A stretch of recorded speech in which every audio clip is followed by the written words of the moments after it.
Pathogenic environment monitoring. Ensuring food safety is a complex challenge.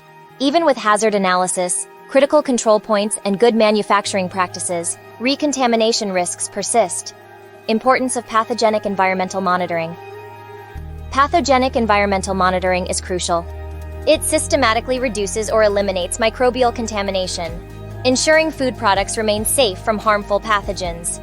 Pathogens like E. coli, Listeria monocytogenes, and Salmonella spp are common contaminants in food handling environments. A pathogen environmental monitoring program, or PEM, is essential. It measures the effectiveness of a facility's Salmonella controls, providing feedback for targeted improvements. A successful PM requires a dedicated team, including a leader, quality manager, microbiologist, and others. Each member must understand the process and potential contamination risks.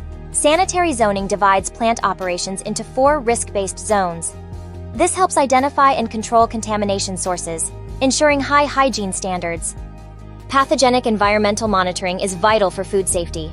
Implementing a robust PEM can significantly reduce contamination risks, protecting both consumers and businesses.